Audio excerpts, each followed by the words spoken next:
Hello, good evening, and welcome to the season finale, round number 20 of Master Race Cars GTR Monday.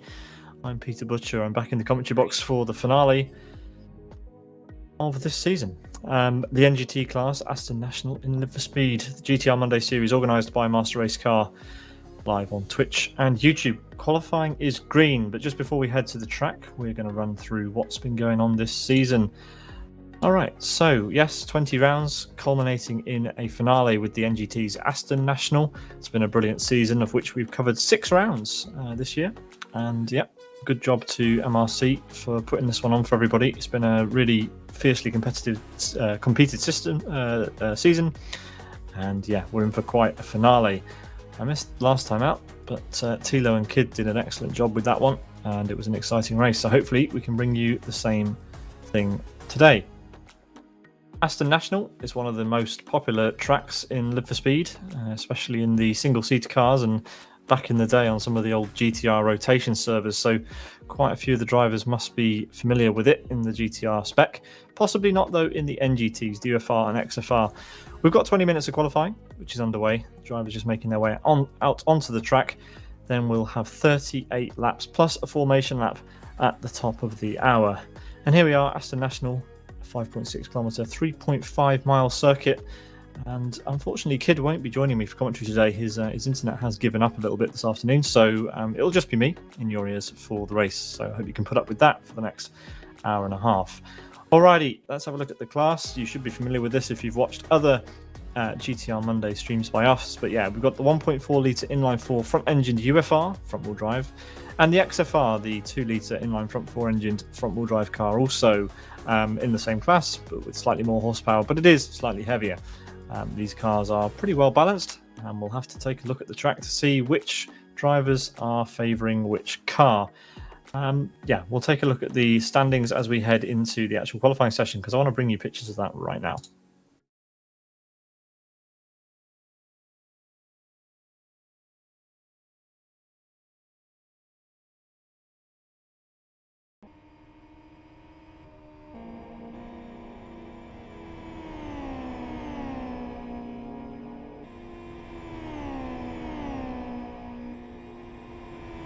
Here we go then as the drivers make their way around to start their first flying laps. It does look like we have a lot of UFRs, which is not surprising. This car is pretty popular and it's pretty good around here. You'd expect the XFR to be able to get up to that higher top speed at the end of the straights, but we're going to see possibly the UFR being favoured. Wait and see what everyone chooses. They head around. We've got Leo. Currently sitting third in the Drivers' Championship, if I'm not mistaken. He is running around at the moment in a UFR. So he's taken UFR for the final round of the season.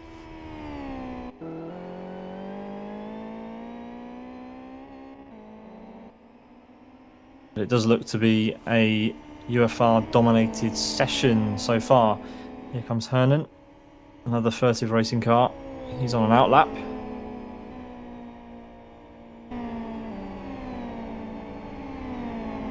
But I'm sure we are going to see some XFRs. Here's one, Ricker 59.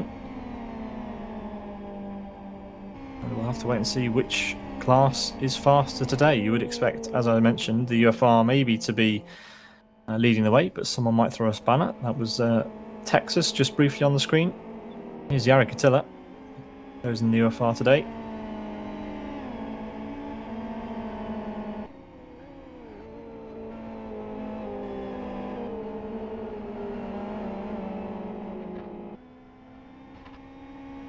And there's an error already in the session. Yari Katila did not like the last chicane, and that was a hot lap, so that'll be him back to the pits. He did cause a few of those XFRs a little bit of hassle. But here we go then, Ian Donny. He is up there in P1 at the moment, actually. P2 for 156 MPH. Goshki P3. UFR.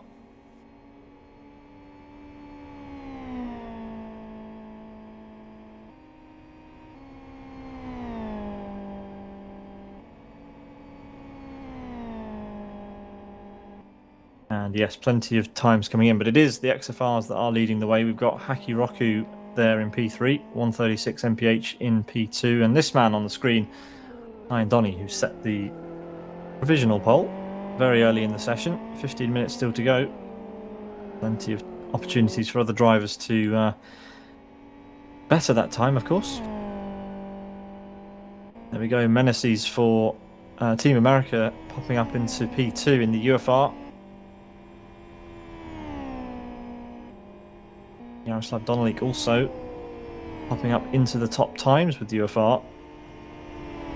A little way off pole, over a second for the Czech driver.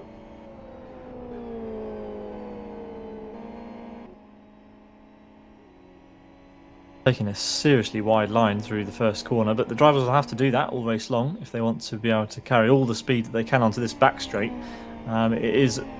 It's a show of the drivers who've done the most practice, actually, how wide they run through there, because you have to be so committed, and there is very little in the way of any runoff. The only runoff you've got is gravel.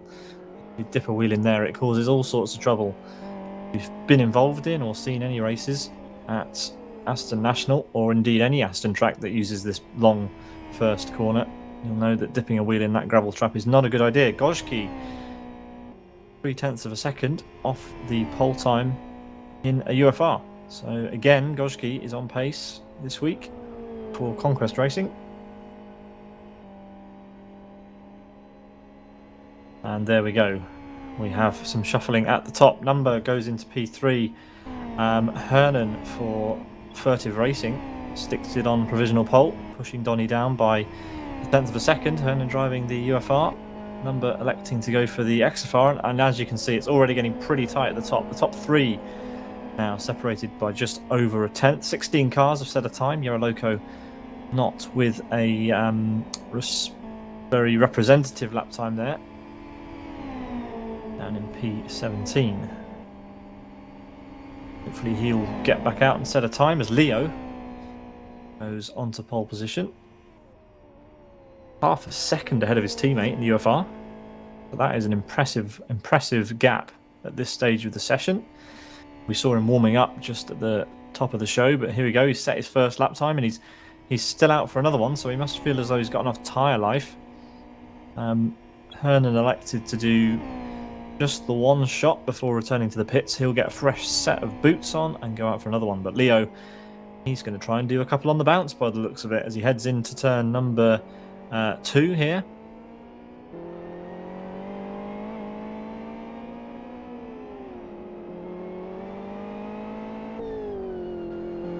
And as we ride on board with him as he heads through this...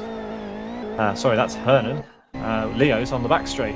He is already up towards the final big hairpin before he heads to the final chicane. It is a pretty crucial corner, that final chicane. Let's ride on board with Leo. Let's see how many laps he chooses to do on this stint. I wonder, he must feel as though he's improving, because he wouldn't have stayed out otherwise. So he's got this very tricky braking zone. It's more difficult in the UFR than the XFR, I'd say, because of the shorter wheelbase. Number slots into P2, an improvement for Number in the XFR. 300ths ahead of Hernan. No front row for him for now. Here's the all-important final chicane for Leo. Plenty of back end stepping out there as he heads in. 2 wheels over the first curve, and he actually tags the tyre wall. That will be no improvement. He will have to go for another attempt. But there we are. That shows you how volatile that final chicane is in the UFR. It's not easy in the XFR. Certainly is not easy in either of these two cars. But I would have to say that for stability through a long race, which we have tonight, 38 laps, I would probably drive the XFR unless I was very, very confident that I was able to keep the UFR on all 4 wheels through this final chicane. Let's see if Meneses has any better luck. I think he's gearing up for a hot lap attempt. That looked pretty sweet. Currently P6, just over a second off pole time set by Leo. As he heads onto a lap, let's see how the South American can do. Really, really experienced in the GTRs. Very frequent driver in GTR series in Live for Speed throughout the years. Here he comes up to turn 1.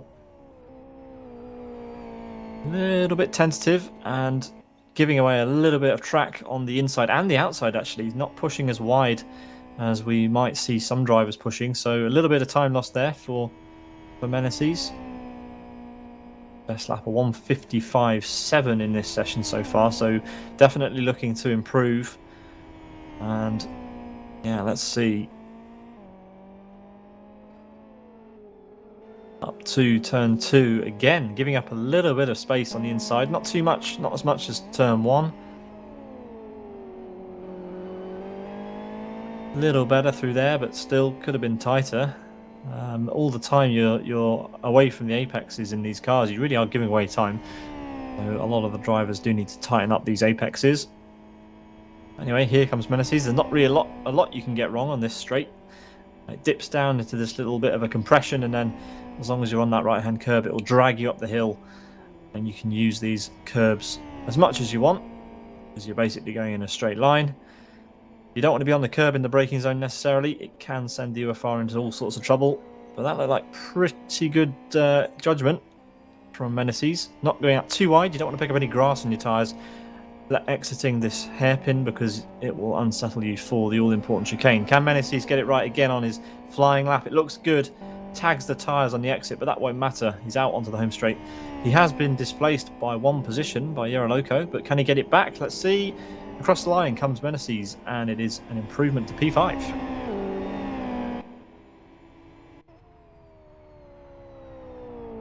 Yarda, meanwhile, he's been pushed well outside the top 10. He's down to P12, and as you can see again, he's one of the drivers who really is using all of the track available at the exit of turn 1, or rather in the mid-corner of turn 1.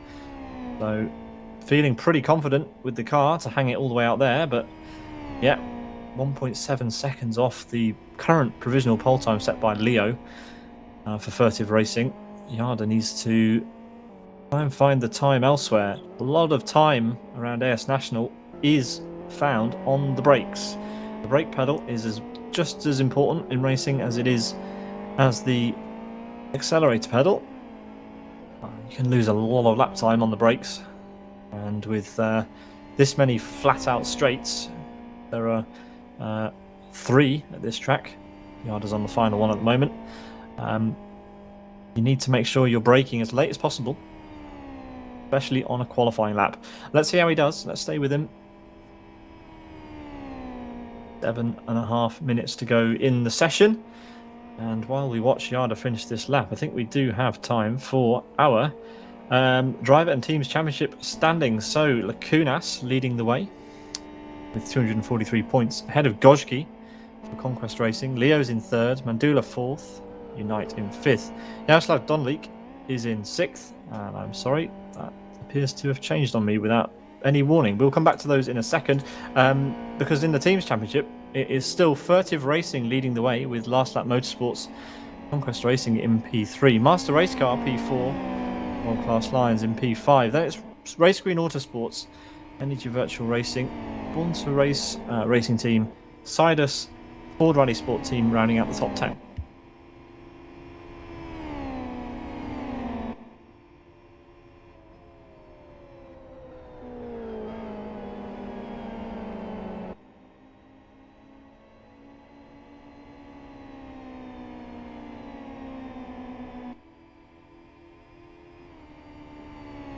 So heading back to the driver's standings that we had before. Yeah, Yoni Katila rounds out the top 10, and we will head to see who's on our second page of results in just a moment. We have a lot of pages. We have 4 pages of results coming your way. Victor Veloso up there in the cusp of the beginning, well, top of the top 20. I don't think he's here today, so the battle really is at the front of this field. And we have quite a battle in prospect.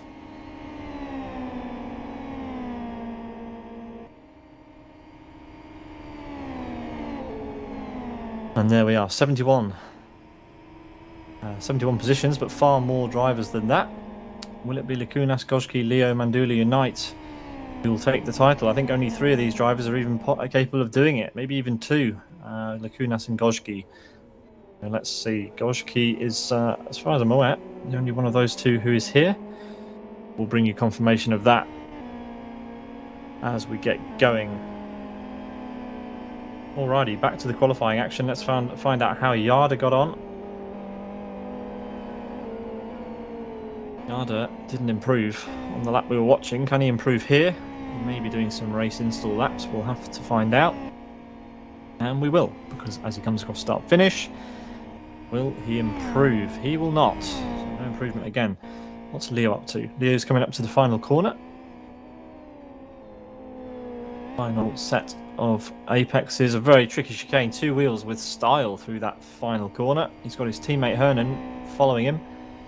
Here he comes. There's Leo taking a very tight lineup to start-finish. He must feel it's a good one.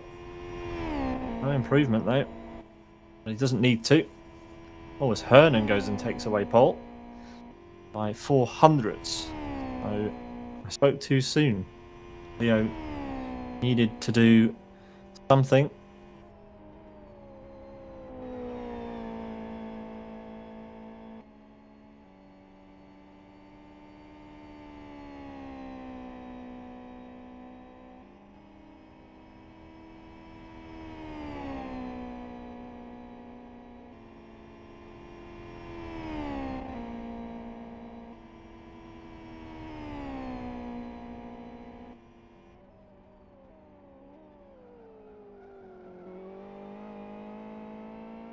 So Hernan is the man to watch at the moment. He is currently in the pit lane, and with 3.5 minutes to go, will he go out for another lap? Who knows? Leo's still going for it. 400ths of a second behind his teammate in qualifying now. And look at the void between the UFRs and the XFRs on the timing tower. It is quite a picture.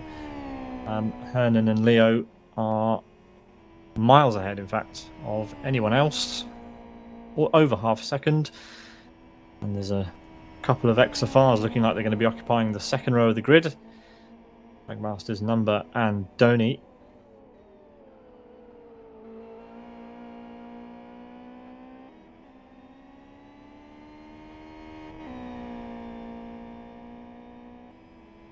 Here comes Leo to the line. 2 minutes 50 to go in the session. Final chicane. We've seen people get this wrong. Leo seems to love going on 2 wheels through that final sector. Here he comes, up to the line. Will he improve? Again, taking a tight line. Maybe he's doing race install laps. He gets pole back. 1800ths. I wonder, is Hernan out on track? He's not, so I don't know if Hernan's going to have time to make a response to Leo. I don't think so. Unless he leaves his pit box now. I think it is game, set and match to Leo. Leo's aborted his run, so Leo's not going to improve anymore. Here comes Yaroloco. He needs to improve. He's in P7. He's had a great season. And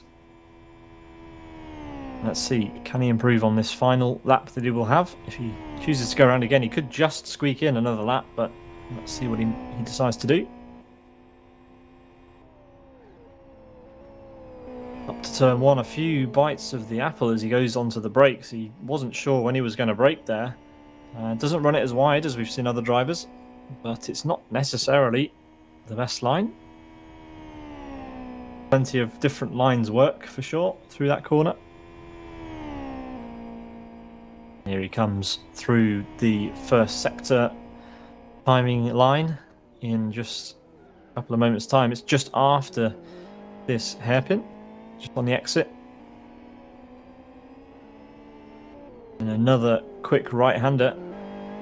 Hits the apex nicely. Little hesitant back onto the throttle.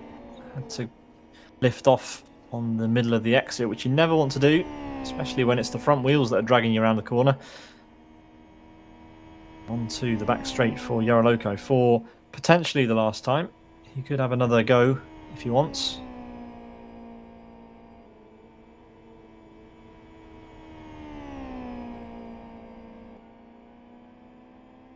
Let's see, up to the final corner for Yaroloco. We ride on board. It's a little bit of a hesitant braking.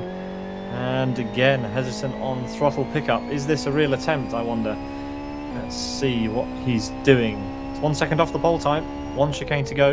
And only half a minute left in the session. First apex, second apex. And it's it was almost a roll. We're going to see this a lot during the race. There's going to be a few casualties at that final corner.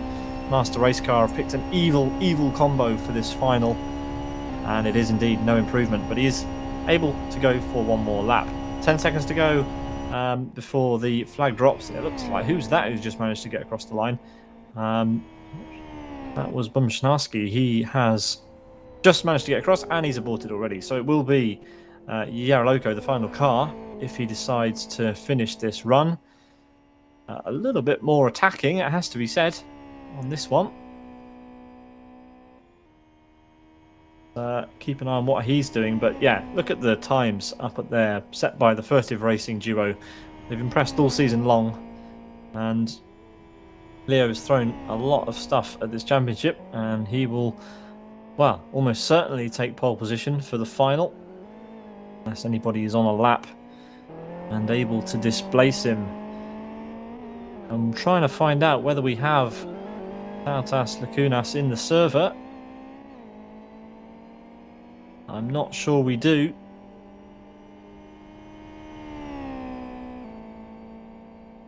Means that the championship has been thrown a little bit wide open again. And it could be Hernan that will take the championship, but let's see. Yaroloko breaking into the final hairpin. He gets the limelight today because he is the final car, and he's on the grass, and he's going to abort. That's not what you want to do. So, as the final car exits the chicane and bails into the pit lane, I think that's a wrap on qualifying. And we will run down the full order. We have 22 cars that have taken at least one timed lap in qualifying, and they are as follows. It's Furtive Racing's Leo, who takes the pole position in a 1 minute 54.36, followed by his teammate Hernan in P2. Then it's Number and Donny in the XFRs on the second row of the grid. Meneses for Team America P5, Gojki P6, Argentina Turismo's Yaroloko will be P7, 136 mile per hour P8, Texas and Adrojos in P9 and 10. Then it's Mandula, Pedro Brazil, Yaroslav Donlik, Haki Roku, Yari Katila for World Class Lions, Faku Spin in P16, X Pabluski for Master Race Car P17, Desnasha in P18, Igor for BR in P19, and Rika 59 rounding out the top 20. On the second page of results, there will only be two drivers here. That is Bumshnarsi, who we saw finishing a lap just before, and Ivanov in P22. Alrighty, we have around about 8 minutes to go before the start of the race, and it's going to be a fun one for sure. I hope you don't go anywhere, and yeah, see you on the other side in just a few minutes' time.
Hello and welcome back to tonight's coverage of GTR Monday, organised by Master Race Car Round 20, the season finale in the NGT's Aston National. And as you can hear in the background of your Shiny Sim Broadcasts live stream, the drivers are on the grid.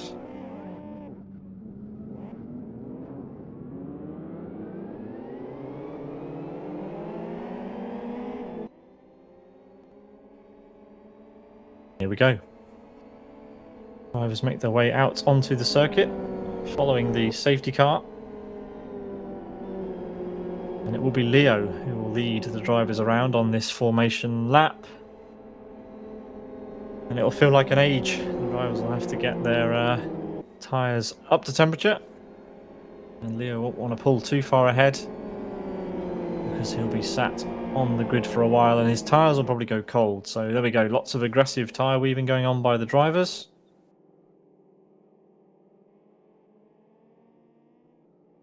They make their way through turn one for the first time. They'll all be wondering how they're going to approach that first corner when the lights go green for the real start. So the drivers are going to make their way around. They're going to park up in their grid spots. And we're going to have another set of lights. And we will be racing for about an hour and a half, we expect. And it will be the two Furtive Racing UFRs that will start the race from the front row of the grid. In the championship, the team's championship, Furtive Racing are leading ahead of Last Lap Motorsports and Conquest Racing, but with no LLM showing, it is a straight, well, it's a straight shootout between Conquest and Furtive are looking strong, so you wouldn't want to bet against them, would you? In the Drivers' Championship, it's a similar story. We've got Gojki ahead of Leo and Lacunas. So can Gojki win it? Let's see. He almost certainly can. Almost certainly has, I think. Already without the show of Lacunas. It will, of course, bring full confirmation that that is the case. A full 25 points are on offer for the winner, plus an extra point for the fastest lap if you finish in the top 10. And as far as I know, Gojki has a big enough buffer to take the championship win because of the lack of attendance of Lacunas tonight. But it does look like Furtive Racing are the strongest team out there right now. So yeah, without the attendance of Lacunas, it will be Gojki who will win if he finishes. Now, as the drivers make their way around, let's pick up with our leader once again and see how he's getting on with his race preparation. 1 corner to go, and then the chicane. Look at the safety car. The safety car is doing some drifting, ladies and gentlemen. Not what we usually see by the safety car, but there we are. Maybe a little bit bored of his role, or maybe just celebrating in the final round. Let's see. He's still leaving some lovely rubber on the track. Not sure race direction will be too happy with that, but there we go. The safety car will pull into the pit lane in a cloud of rubber and smoke. And here we go for the rolling start for the final round, round 20 of GTR Monday. Green flag is called, and everybody scrambles their way across start-finish line. We've got 3 wide in the background, number sandwiched in between, 4 wide almost now, and there is a slight bit of contact there and a big roll. Who was that who went over? There's a few cars in the wall. It's Iron Donny's involved. Not sure who the UF1 was that was involved in that. It was Gojki. It was our potential championship winner. We've got one of the course cars immediately on the scene trying to flip that car over. That's very interesting. That's our championship leader. That is, well, he's been attempted to be helped, and then the course car's just seemingly driven off. Anyway, crazy scenes at the beginning here, but it looks like Leo and Hernan have done exactly what they needed to do. We have a safety car. Safety car has been called by Jonathan Palmer, our race director. So the drivers will have to slow back down again and get back to tyre warming, but it is Gojki who is on his roof. Very undignified, that, especially the way he was caught by the course car there. A bit strange to see the course car just leave him for dead. But there we go. Hopefully that course car will be back to finish the job that he started. And as Leo and Hernan make their way up to the final corner, we are going to be in for a couple of safety car laps here at least, because first of all, the drivers need to pick up the safety car. So Gojki will not finish this race, and he won't be able to drive around to collect his his prize. I'm pretty sure I will get confirmation throughout the race, but I'm pretty sure that Gojki will still be will be classified as second in the championship if he doesn't finish this one, which he won't, which means that it's all over. It means that Kunas, even though he didn't turn up, will win. So we'll get final confirmation of that. Leo, the best he can hope for is third, and if he finishes here, then he almost certainly will get that accolade. But it will be Tautas Lacunas who will win the Drivers' Championship, followed by Conquest Racing's Gojki. And here's the safety car out for some more drifting. So probably out on the track earlier than any of us anticipated. But yeah, slightly anticlimactic. Well, a very exciting start, followed by a rather anticlimactic end to the Drivers' Championship, I'm afraid. But it is still all open for the remaining positions. Very unfortunate that we've lost Gojki there. Wonder how he's getting on being recovered. He's still sat at the side of the road. It doesn't look like they're going to try and recover that car, and it will just be a case of Gojki will have to retire from the race. His championship hopes in tatters, and with it the hopes of Conquest Racing improving in the team's championship as well. So here come all the cars round the first corner for lap 2 of the race. Of course, we had the rolling start, and then the laps were reset, and we have 38 laps of racing today. And yeah, the drivers will have realised that with an extra lap or two of safety car, they'll be under less fuel pressure. So that can have the effect of changing the strategy of some of the drivers, especially those further down the field.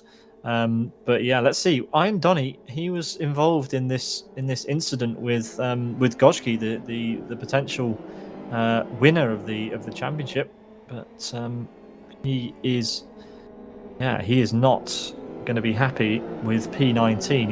He's had a very strong season, but it could have been worse. He could have been out. He has a lot of work to do to get back up the field. Yaroloco had a great start. He's in P3. Number dropped a place to P4. Mandula in his UFR is in P5. Yaroslav Donelik, P6 there. So let's see. We've got some cars off in the background. This is all going a bit wrong during the safety car.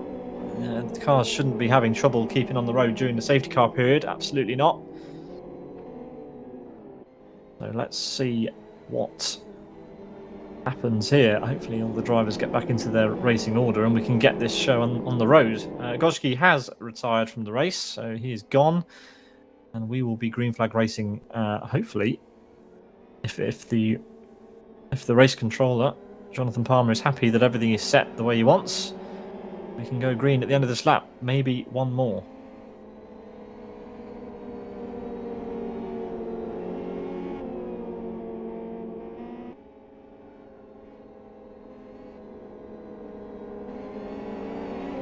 Thanks very much for joining us for the finale of GTR Monday in Live for Speed, a series organised by Master Race Car. We are currently in a double yellow waved safety car situation. Atian, the Master Race Car safety car driver, is doing a less exuberant job of driving around the track than he was during the formation lap, much to the relief of everybody at race control. He leads around Furtive Racing's Leo and Hernan, who have put on a great show so far in qualifying and also during the rolling start to retain P1 and P2.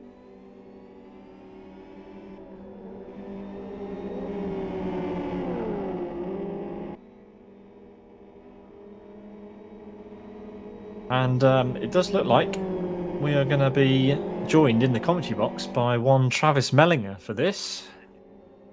Travis, how are you? All right, how you doing, Pete? Yeah, thanks for the late draft into the commentary box. Yeah, no problem. Happy to be here.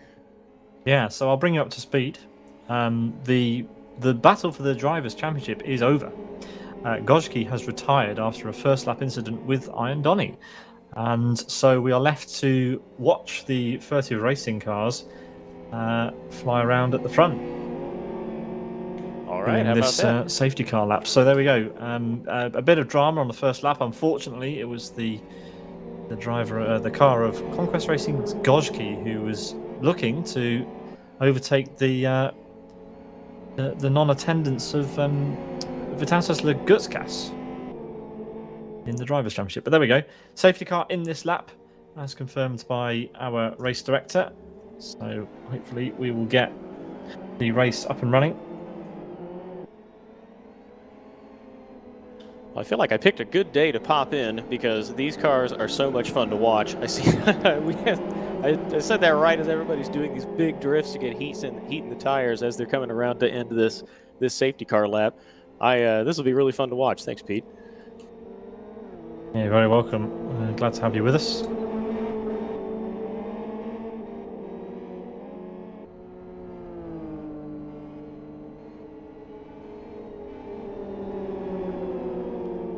So we have a spinner. Meneses has managed to bin it under the safety car. There you can see plenty of rubber being left by the drivers. And it is Team America's Meneses who has spun, and I don't know in the rules if they're allowed to get their place back if they do drop down. Almost running into the back of someone there. So Meneses is having an absolute shocker of a safety car period. Yeah, this seems even. I don't know if it's in the rules myself, but even if it were, that seems a bit aggressive, trying to reclaim the position where he had already gone off. I don't know. I couldn't see in the background. There were a few drivers warming tires. I don't know if he was one of those, but it is pretty easily to turn this car around sideways and then backwards if you're flexing the tires that hard to put heat into them.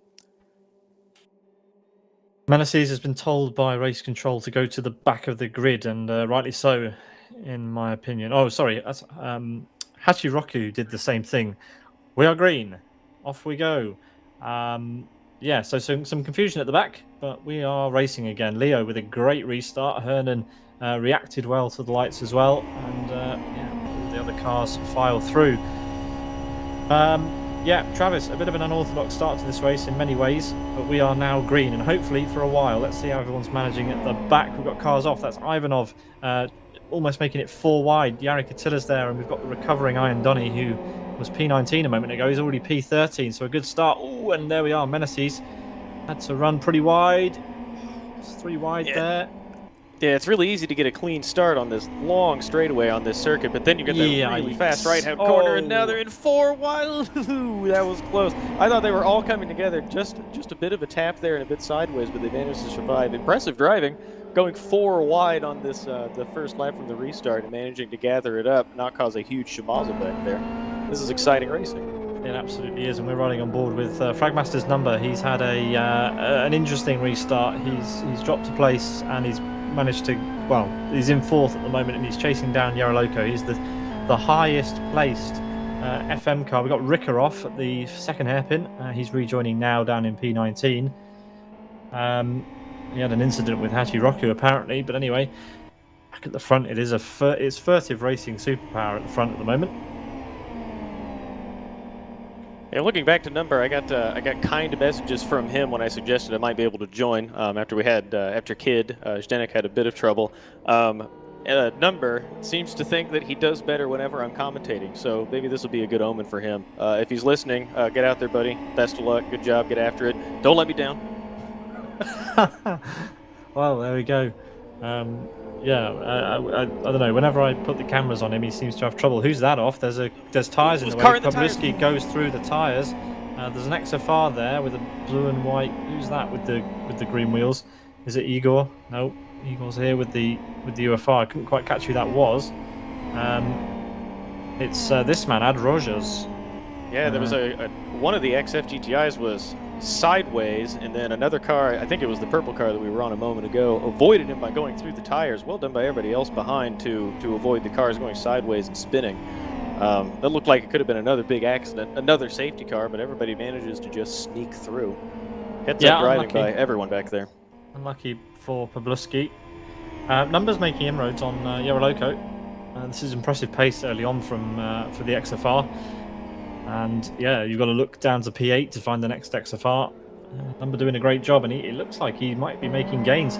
Leo's taking up the fastest lap of the race, but yeah, depending on how well Number can manage his tyres, it could be a pretty strong race for him. So maybe you joining in the commentary box for this one, Travis, is a bit of a, yeah, like you said, a good omen. Yeah, perhaps we'll keep. I noticed I followed him on board right before we jumped on board here on the stream. He's driving awfully deep and aggressively into those hairpin corners, which it's kind of hard on the car because we talked about this on Saturday, how the back of the car wants to wander because so much of the weight and the power's at the front. Looks like he's managing it pretty well. He is last at the late breakers. Oh, sorry, here. Travis. We've lost Meneses from the race. He was side by side with 136, and they made contact. I mean, the road there is wide enough for 4 cars easily, and they've made contact. Before making contact with, it would have been Faku's spin. He decided to just abort his race. Sorry, back to you. No worries, Pete. I'm still following along with Number. He's doing a really good job on the brakes. It's really hard to do threshold braking in these cars like we talked about on Saturday with the WRL stream, but Number doing a really good job. Seems like the car's balanced really well. He's doing a good job getting the power down. You could be kind of aggressive with the power, but you risk spinning the front tires, and then because they put the power to the road and also take the load with the cornering.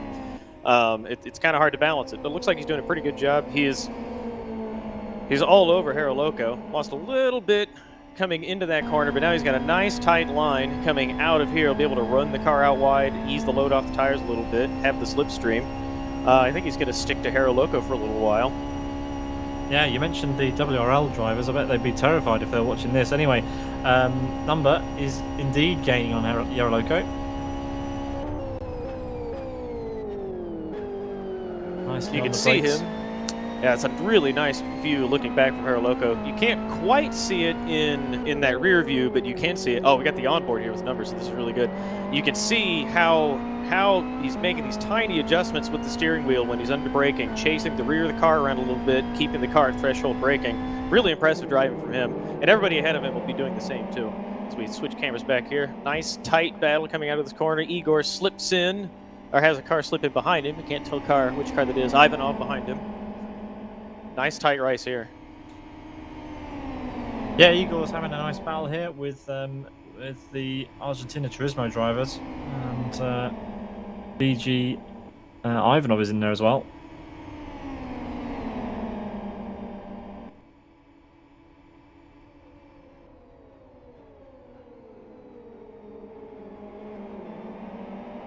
So yeah, Igor there is at risk of losing a place here to Hachiroku. No, it's not Hachiroku. Who is it? It is Texas. Texas is a lap down. So and there's contact with the Brazilian driver. That's not good. Oof, that's a big punt. Yeah, really lucky by Igor not to go over on his lid there. These cars a bit bouncy, perhaps more so than any other car at Live for Speed, especially when the car lands sideways in the gravel like that. It's really easy to do.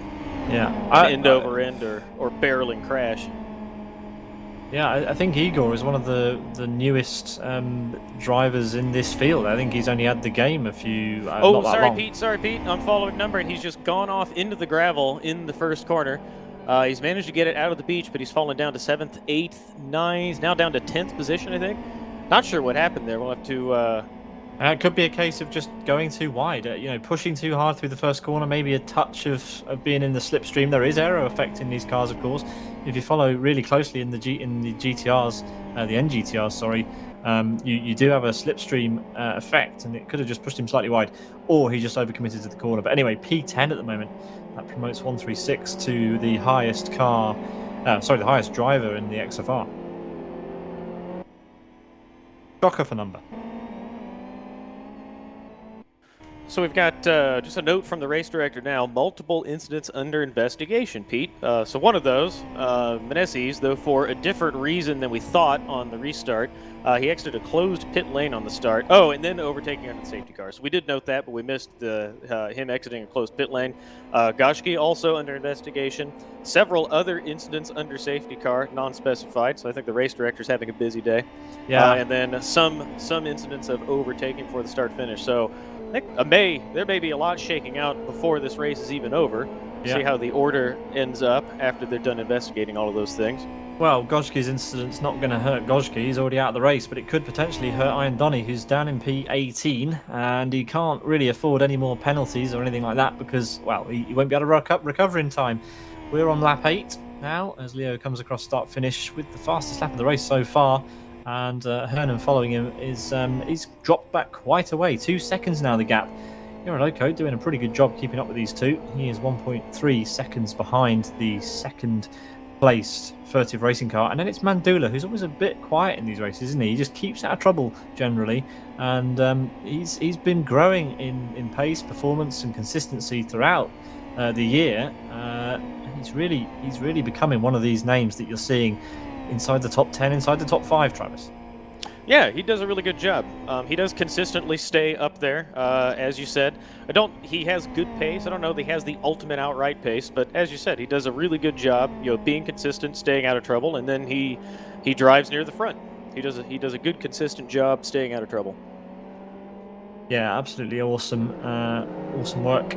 We've got some drama in the background. It looks like Igor's lost a handful of places, or something's going on here. There's a battle going on with Pavlovsky, and that's Hachiroku, who, he's had quite a bit of an exciting race so far already, and we have only had 7 laps completed in this one. Let's see if Pavlovsky can get the run he needs to get up past the Exafar ahead of him. He'll use the slipstream for as long as he can before he darts out for the move, but has he already run out of slipstream? I think so. Potentially some damage on that UFR that's stopping him from hitting his top speed. Of course, if you bust the alignment of any of the tyres in Live for Speed, that will scrub speed on the straight, Travis, and you'll be slower. That is true. And speaking of scrubbing puts heat in the tires. That's a theme we've talked about a whole bunch with these cars. Just a few minutes ago, in fact. Oh. Yeah, somebody spun. I was watching Faku spin. Was that Yoni Katila? Yeah, Yari Katila. It's Yari Katila. And we've got contact in the chicane as well. Hachiroku and Pavlovsky coming together, and it looks like Pavlovsky is going to make not just 1 but 2 places as Yari Katila gets back up to speed on this massive back straight. If you're in a battle with someone, it's fine to take some risks at the chicane, but if you're on your own and you've got this massive straight ahead of you, you don't need to take risks through the chicane, so Yari will definitely be kicking himself after that. Yeah, it's a lot better to take it easy into the chicane, maybe give up a few hundredths or a tenth to line it up really well, straighten it out as much as possible, and then get a good exit, because as you said, this straight is so long. It's more than a mile long, a very long straightaway. So you can make up a lot more time just carrying good speed out of the corner than you can, trying to be late on the brakes and hit as much of the curb as you can, especially in these cars that get unsettled so easily when you go over those big bumps. Yeah, and especially for the more experienced drivers in this field, such as Yari Katila, you don't expect to see it, but there we are. Number has recovered to P9 after that one, so he's already up a place.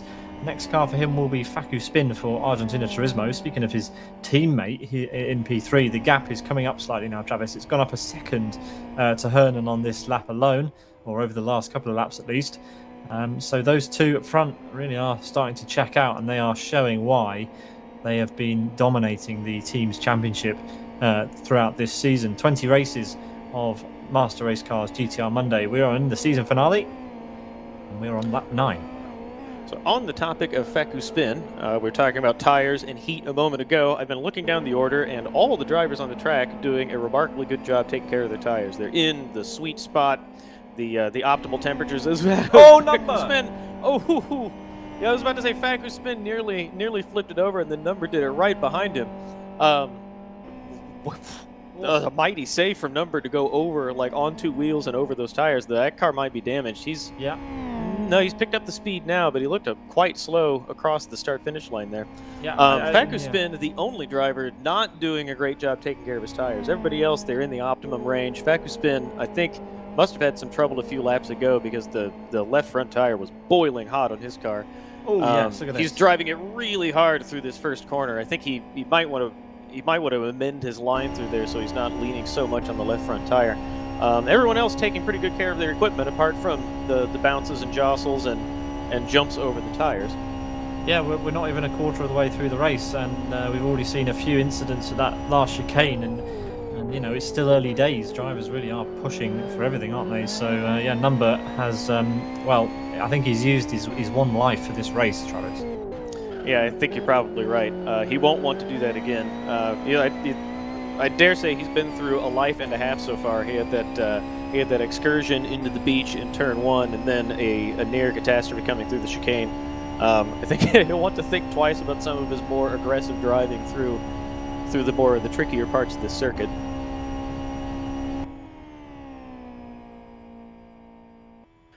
Looking back from the leaders, Pete, starting with Leo and then Herman and then Hiroloko, they are running a remarkable pace. Far quicker than their teammates. They were not their teammates, their competitors. All three of them half a second quicker than their competitors through the first split, and all within 0.05 through the first split. So they've spread out a little bit, but pacing one another really well. Nice, consistent, quick laps, and getting away from everyone else. We can see Mandula's nearly 8 seconds back in 4th now. These three at the front driving away from everyone else. Yeah, it is quite a dominant display up front, and it's almost going to be 10 seconds between it's over 10 seconds between the top 5 at this early stage. We've already had a safety car.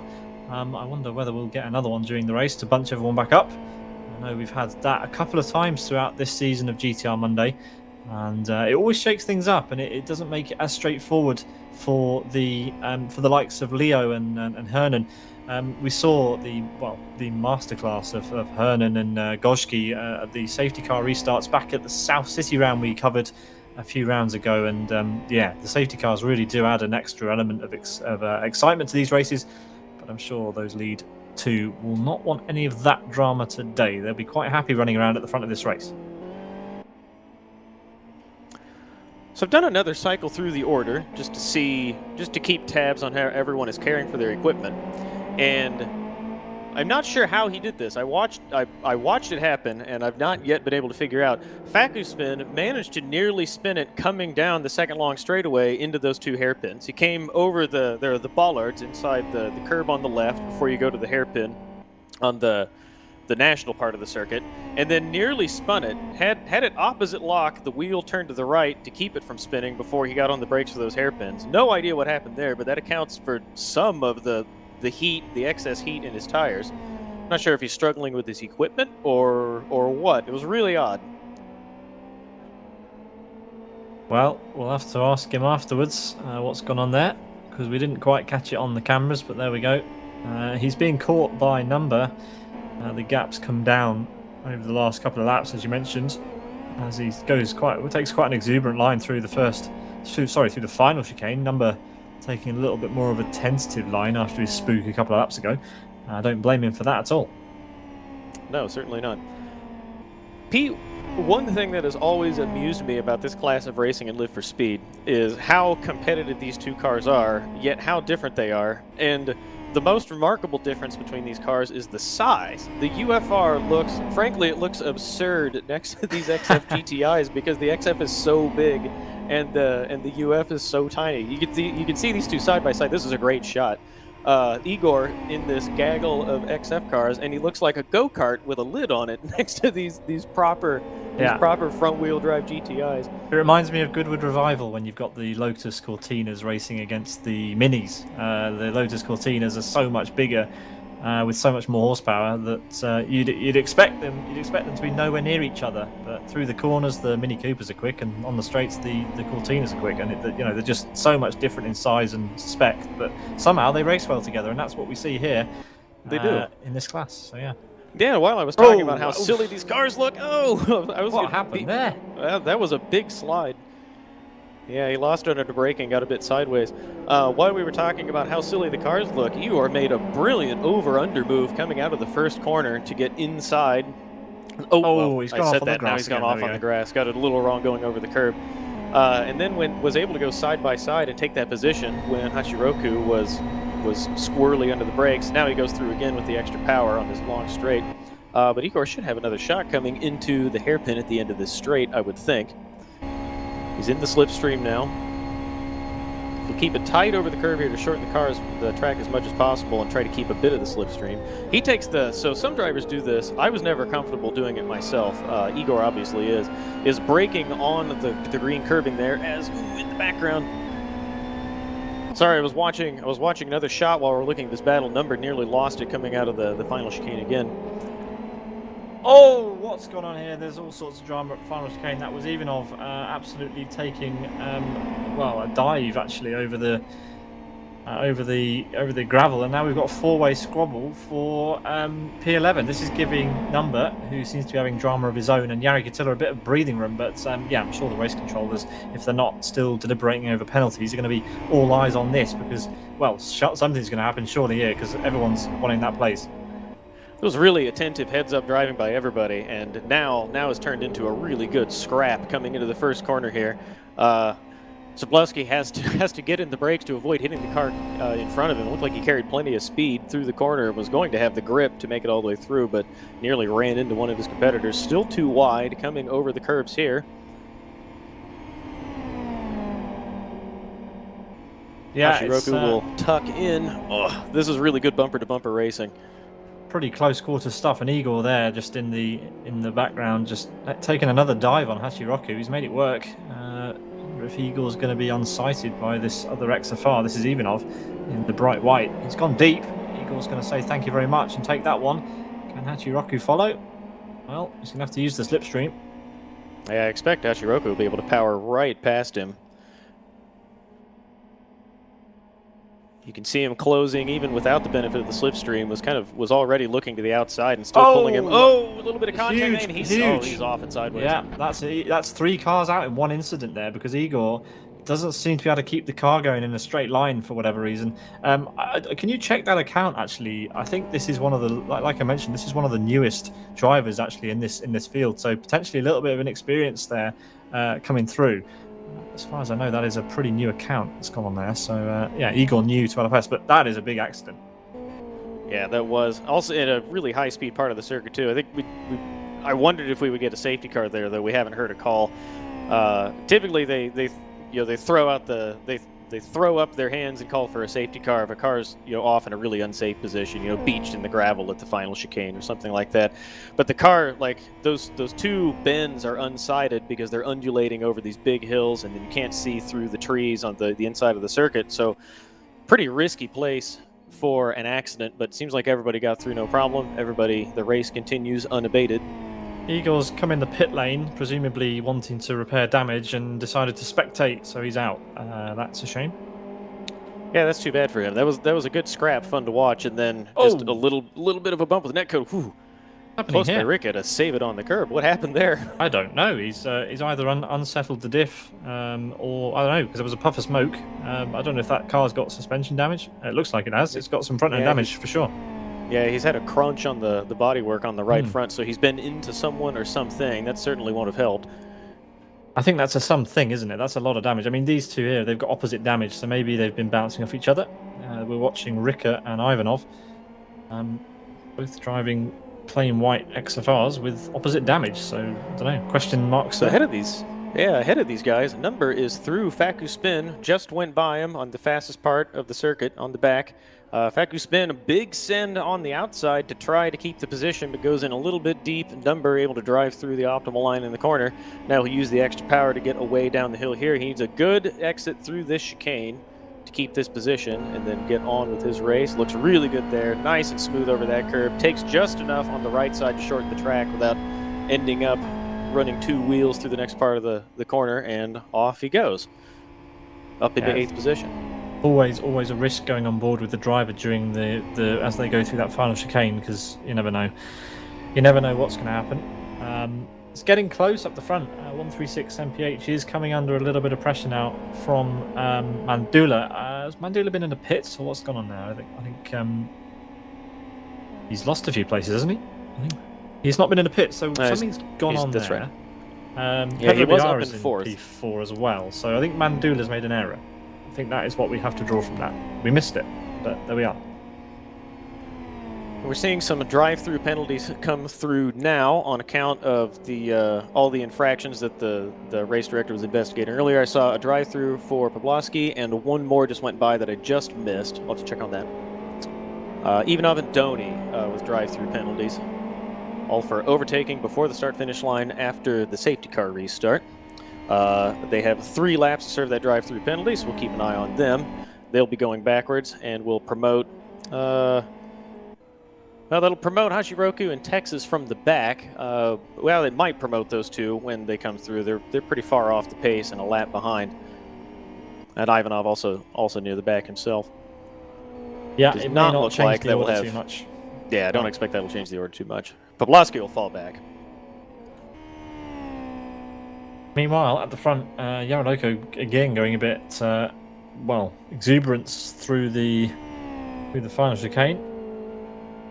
BR, much more subdued journey through there, but it is certainly getting close again between Mandula and 136. Mandula is trying to make up places that he's lost somehow throughout this race, and he's staring over the back of this black and orange XFR as they go across start finish onto lap 16 of 38 here, up this really long straight. This is the longest straight in Live for Speed. It's not very straight, Travis, but it is, I suppose you can call it a straight.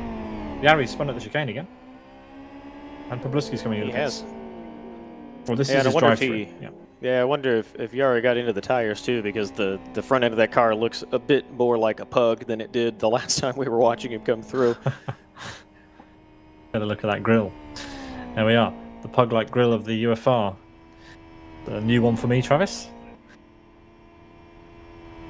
Ryan Donnie's coming to pit lane to serve his drive-through. This wasn't a drive-through as far as we're aware for the first lap incident with Gojki. This was for safety car shenanigans.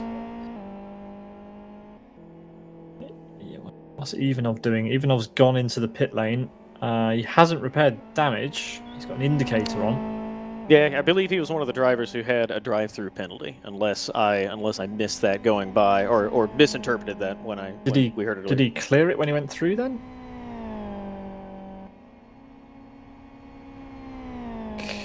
Okay. Something weird's gone on there, but anyway, he has served that drive-through penalty. He stopped in a box, which normally does something weird with the drive-through system. But anyway, he has carried on, and he's on his way. Here comes Leo across start finish. That'll be lap 17 registered, followed by Hernan in P2. There's Yaroloko in P3. A decent job so far for Yaroloko. We got a car off, Travis. Who was that? There was a car facing the wrong way out of the chicane. Yeah, I didn't see who it was. I've been kind of cycling through the order, looking to see. Yeah, it was one of Yaroloko's teammates. Fagu Spin is still on the track. Ooh, that was close between Mandula and 136. 136 almost really tight. He flashed him through with an indicator and then kind of squeezed him down to the edge of the track, and then got a bit spooked that Mandula had gone for the move, which seems a bit weird to me. But anyway, Mandula getting the car out pretty sideways. Oh, you don't like to see that, do you? 136 had to get out of it. Yeah, I've seen this a couple times where it looks like the XFR is able to carry a little bit more speed with a little bit more stability into that really high-speed corner, and then they have to check up when the UFRs get a little bit sideways. These UFR drivers, obviously working hard to keep their competitors behind, but then the car really wants to slide. It gets unsettled through that high-speed corner because the car has no weight to put on those tires when the load transfers to the other side of the car. So we've seen these XFRs checking up, coming into that high-speed corner. Fortunately, no accidents on account of that yet. Seems like a very weird place to let Mandula through if you're an XFR. You don't want to let a car through on the straight because you're just going to get held up in the corners. So an interesting one there for 136. Maybe just not wanting to hold up a driver who he knows or thinks is faster, which is fine. But we want to see these guys race, so maybe he just fancies driving his own race and wants to let Mandula go on his way. But anyway, Mandula back up to P5, and he now has to close down 1.9 seconds to this man, Pedro Biar from Master Race Car.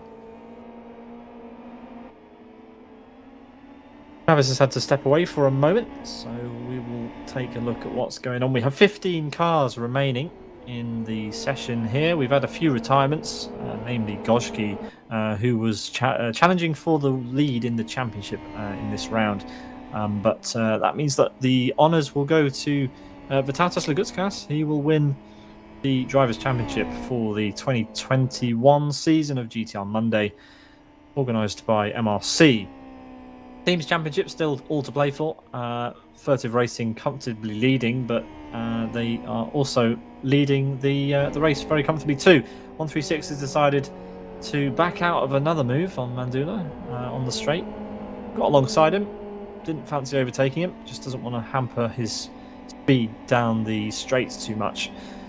So he'll be hoping that Mandula can shift it through the corners, give him a bit of breathing room for his own race. But let's see, will he actually decide that he wants to have a race with Mandula now as they come up to the set of hairpins? Well, he's looking a bit more racy now than he was before. He's backed out already, so perhaps not. One car who will be wanting to get involved in this battle, especially with Mandula, is this car, the Czech driver of Jaroslav Donolik, who has swapped the steward's room for a pair of race gloves, race boots, a suit and a helmet, and is inside a UFR for today's race. Currently sitting in P7, which is decent. Going to be being caught by Number. If Number can keep the car on the road, it's picking up more and more damage, that XFR, the Fragmaster XFR, and it'd be great to see that reach the end of the race. Is a great looking livery, that. Travis, you're back. I hope you had a nice break. Nothing's changed except Mandula and 136 were having a bit of a squabble. Duly noted. I was pleased to come back and find we were following Number around, who has moved up to 8th. Perhaps you mentioned that before I returned.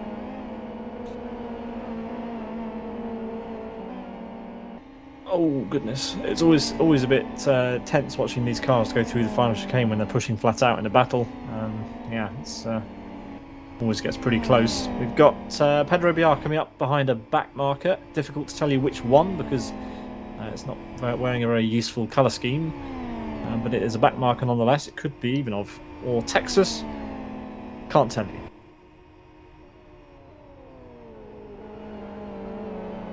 Is Ivanov, and Ivanov will be getting shown those blue flags, and will hopefully move out of the way for our 4th place driver in the race, Pedro Biar.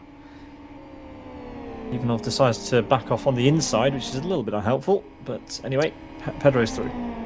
Yeah, that's a weird place to try to let somebody through because you want to get to the inside coming out of that really fast corner. You want to get down to the apex and then stay tight to give the guy coming through more room, but then you're on the racing line for that long run down to these 2 hairpins. So it's a little bit, I think he did okay.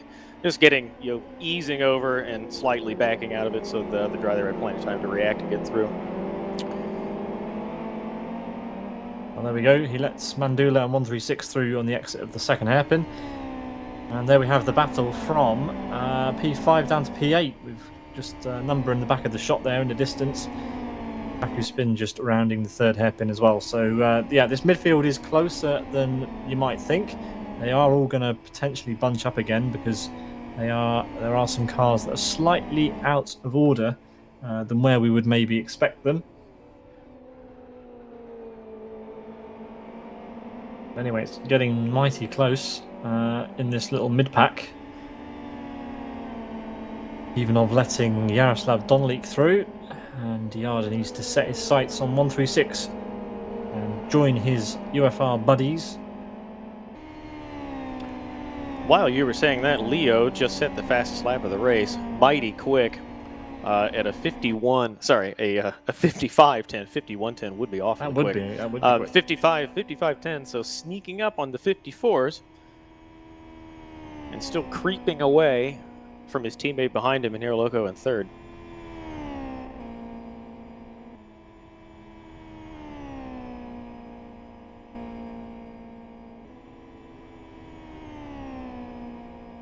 Yeah, these furtive racing drivers really are putting on a dominant display. They are now 10 seconds ahead. Well, Leo is 10 seconds ahead of Yaraloco, and 5 seconds ahead nearly, well, in fact, over 5 seconds now ahead of his teammate Hernan. That is mighty impressive. It really is. 20 laps gone here, just about. We just watched Hernan go through those two hairpins, and I really enjoy that shot looking straight down that long straightaway coming into the first of that sequence of hairpins, because you can see the car, you can see the car pitch front end down under braking, and then you can see the back of the car. Oh, we can see it here too. Another great camera shot by Mo. You can see not as much here because the track is banked a little bit, but you can really see the back of the car working. The driver on the brakes really hard. The back of the car wandering under threshold braking. These guys at the front are putting on a front-wheel drive GTR clinic here. A really nice line by Leo through there. That was a beauty. Perfectly over the curbs, didn't upset the car too much, straightened out the racing line as much as he possibly could. Off he goes over the start-finish line. While you were telling us about Leo, we lost Pabluski for Master Race Car, so that does in fact mean, I believe, that there is only two remaining MRC drivers in the race, Pedro and Texas, who is a lap down. So that's a shame for the pink, or rather purple and black UFR of Pabluski. He was having quite a good race in amongst all the action, but he's retired on lap 20. 14 cars remaining.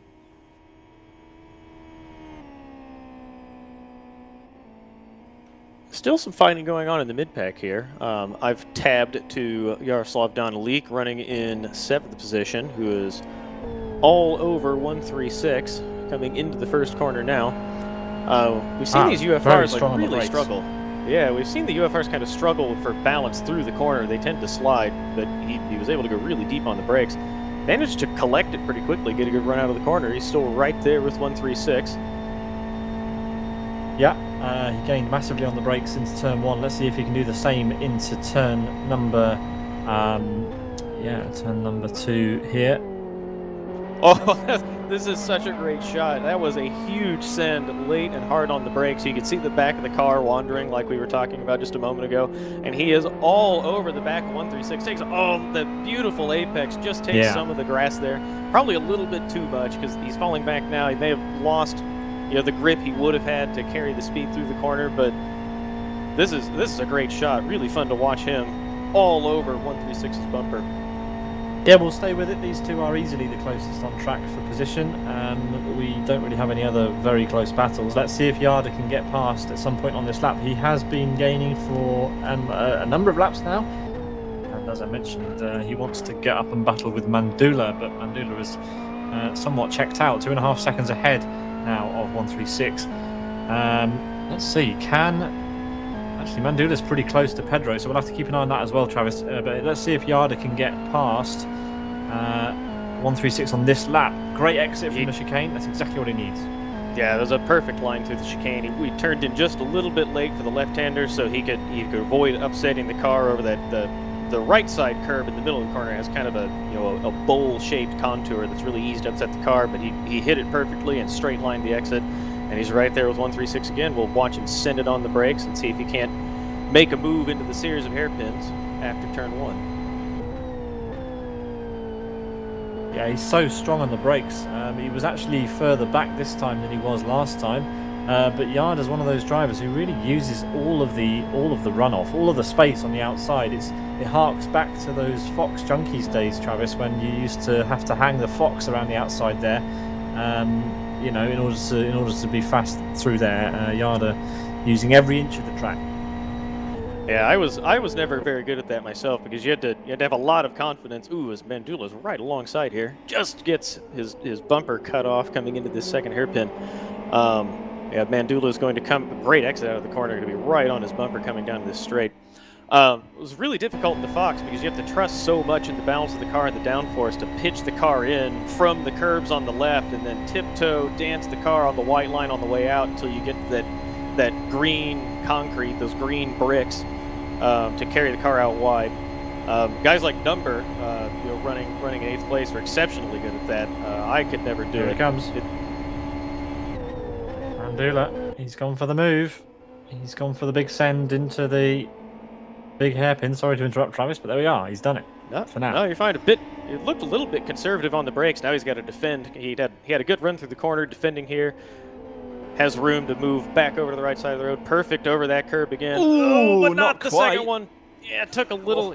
I think he carried. It looked good on the way in, but it was clear he carried too much speed after he got through the middle part of the corner.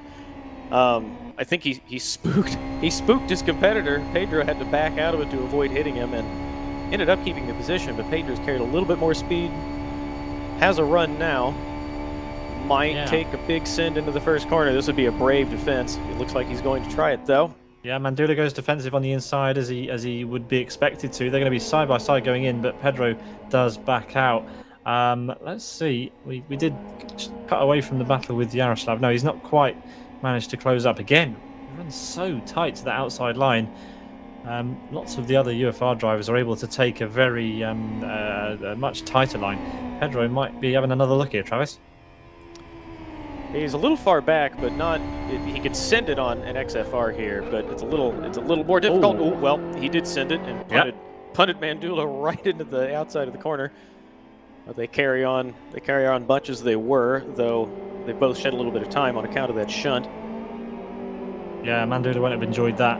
Yarda is close now, we're hearing, and he is. Look, there we go. He's right up to the rear end of 136. Is this the time that he's going to make the move? He won't have the legs on the straight. He will have to keep in that slipstream if he wants to have any chance of getting past. He's pulled out of the slipstream quite early. Let's see if he can manage it. Yeah, he has. He'll be on the outside too, so he's going to. The track's a little bit longer. I think it might have benefited him to just kind of stay behind and drag the brake a little bit to stay right on Yaroslav's bumper and then duck to the inside to make a big send, which it looks like he will do anyway. He's a little conservative on the brakes, but manages. That was really, really nice trail braking into the corner to take the inside. He's going to have to cut. He can't get to the inside of the corner here. A brave defense from 136. Side by side through this chicane is bold. He's going to go through. He just misses the tires. Still nose to tail through the corner. Yeah, fantastic driving from both of them. Super brave to go side by side to that. I mean, that's just, I was hiding behind my desk, frankly, because I thought that was going to end in tears for Yarda. Somehow they made it side by side through the chicane, and they're side by side again. All the while, this is giving Number a glimmer of hope in this race. Yeah, I thought Yarda was going through the tires for sure, but just 100%. Managed to miss them. 136 tucks in behind to avoid having an accident. This battle continues. Brilliant line by Yarda this time to stay on his bumper, follows him. You could throw a sheet over these two through this corner, both of them, tiptoeing on the edge of grip. Now he's done it again, where he's trying to look out. He's trying to look for the pass before the corner, and he doesn't have the slipstream working in his favor, so he doesn't have the power to stay alongside. He'll try a big send on the outside maybe, or look to the inside here. He does the switchback coming over that curb, has the inside line, but that's going to put him on the outside for the next corner, and he's still behind. 136 putting on a spirited defense, Pete, but that has brought them back into Number's clutches. Now has them in clear view right ahead of him. Yeah, Number's having an absolutely brilliant display in front of him. He's having a very, very clean battle so far, it has to be said. And 136 is putting up an admirable fight against Yarda. That especially, I think that's my highlight of the race so far, that side-by-side through the chicane. Absolutely brilliant from both of them. Let's see if Number can get involved in this before Yarda deals with his XFR ahead. He's in a sandwich now. He is. No, this is... We've got, 136 a little bit wide. Yarda's going to he's going to be on the outside again. They just touch. Yarda comes across him a little bit, manages to get the position. He needs to get through the chicane cleanly to get a good exit to keep this position. Up on two wheels, he just misses the tires again. A lot of these drivers are playing with their lives here. They're going to run out. Yeah, he carried just a little bit too much speed in trying to hold that position, and now he's got both of his competitors on top of him now. Number has to be salivating over this. He's going to be feeling... What happened there? What on earth?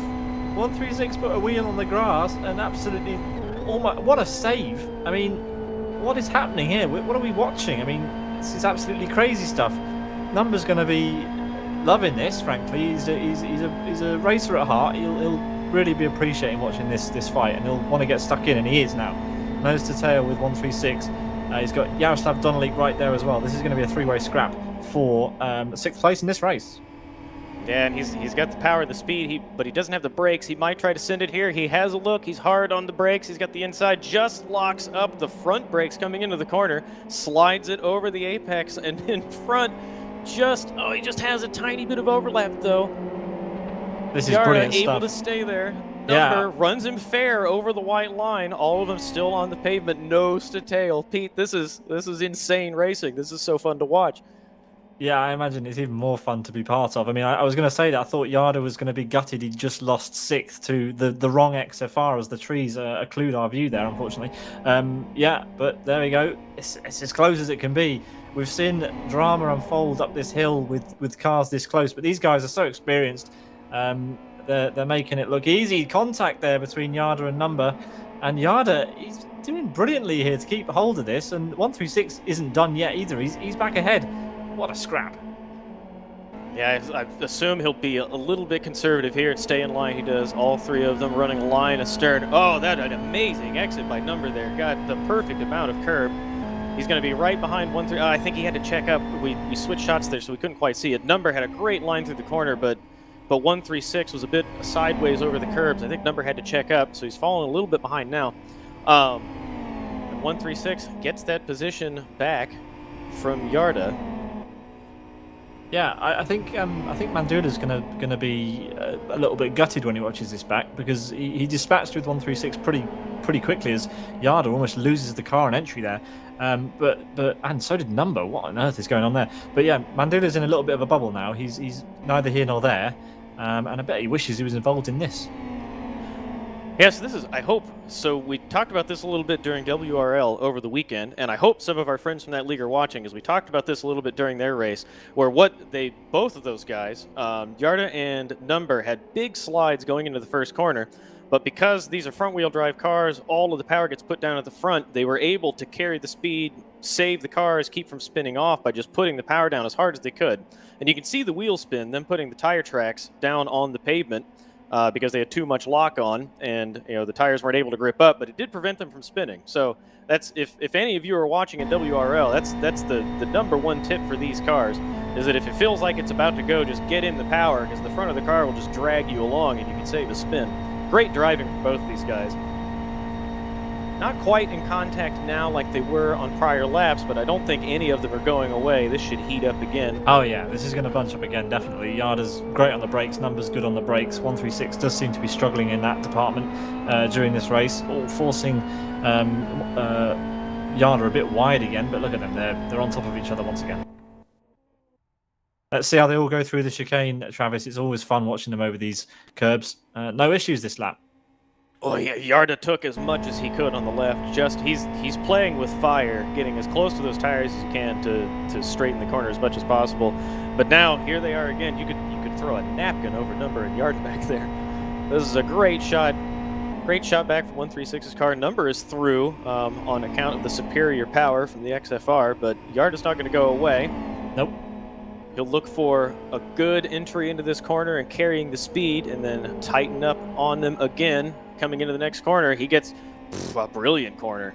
Carried all the speed all the way down to the apex, lets the car run wide, didn't see a hint of the car sliding at all. And now he's gotten a good exit. He's in the slipstream. But he will have to contend. He'll have to contend with these two perhaps being sideways in the next corner. Maybe he'll have an opportunity to pounce on these two if they come together. Number so late on the brakes. Probably a full 10 meters later on the brakes than 136 behind him, and easily takes that position. Beautifully done. Absolute textbook stuff. Yarda's been late on the brakes really nicely this race, but that is perfect from Number there, getting past 136. He needs to keep it though. Number has not had an easy race. He has dropped the car on his own, involved in an incident, and if he wants to keep P6, he needs to drive some consistent laps now. He does, and I expect this part of the track is where he will be able, as it looks like they're catching up on Pedro, I expect this part of the track is where Number will be able to give himself a little bit more breathing room. When he drives into that last hairpin, he does something the other drivers haven't been doing, and that is to go all the way to the left with the left side tires on the green part of the curb, so that's nice and smooth. He doesn't have to brake over the bumps. and the other two have been breaking onto the bumps. Looking back to him now, and he's got a bit of a gap on 136 and Yarda behind him.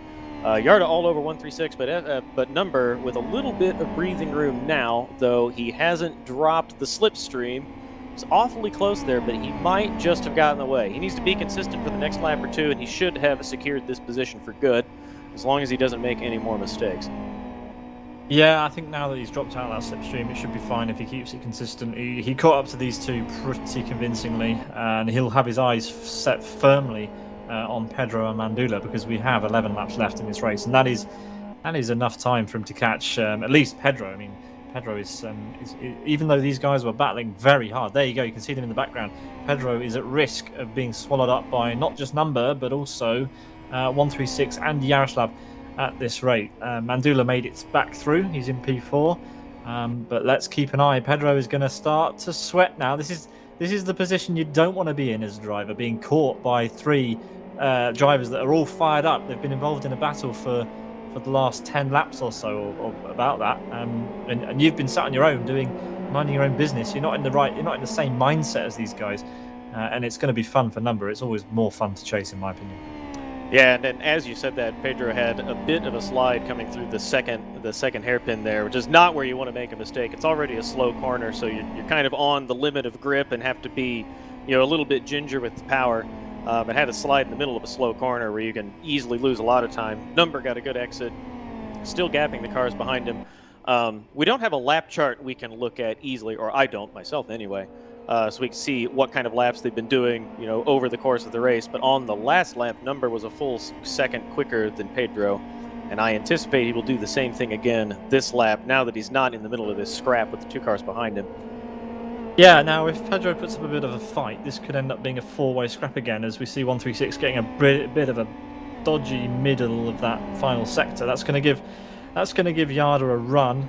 Apparently Number just clipped the tyres as well, but let's see, can Yarda finally get this job done? They've been switching places for a long time now, and I'm sure Yarda is quite done with following XFRs. Yeah, I expect to be a little bit disappointed, because they've been having this battle for a number of laps for 6th place, and now they're fighting over 7th place because Number has come and gone. He's off into the sunset in pursuit of Pedro. Yeah, it was like Number took candy from a baby. Yeah, Yarda's so good out of that corner. It looks a little bit ragged when he pitches the car in, but he does a really good job of running the car wide out to the white line, and there's just more grip out there than it looks like there should be. And he's not going anywhere. He's still right there with 136.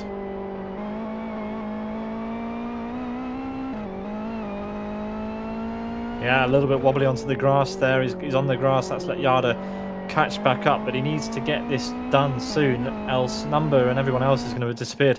I do think that even though these two are battling, they are lapping quicker than Pedro, so but they need to get on with it. They need to sort themselves out for sure. They're going to be slowing themselves down. And this is where Yarda, he's done this a couple times already, and he needs to be a little bit smarter here, where he needs to just tuck in, let 136 do the work of pulling him up the straight. Though, I mean, it doesn't hurt to have a look and play some mind games, but yeah, he's trying to slingshot the car, and it's worked this time, but there's a big straight coming up now. He needs to nail the chicane. That's all he needs to think about now. Nail the chicane and get a good exit, and hope 136 doesn't. We're seeing all sorts of strategy in the NGTs playing out. This is a good track for it, and Yarda's got it wrong. Very, very wrong, in fact. Oh, and no! He's managed to recover it, but yeah, he's been following for so many laps that you just, when you go through there leading for the first time in a while, that's what can happen. It's new territory. You don't have that same reference, and it almost went wrong. We almost saw the same fate that what's his face, Goshki faced at the beginning.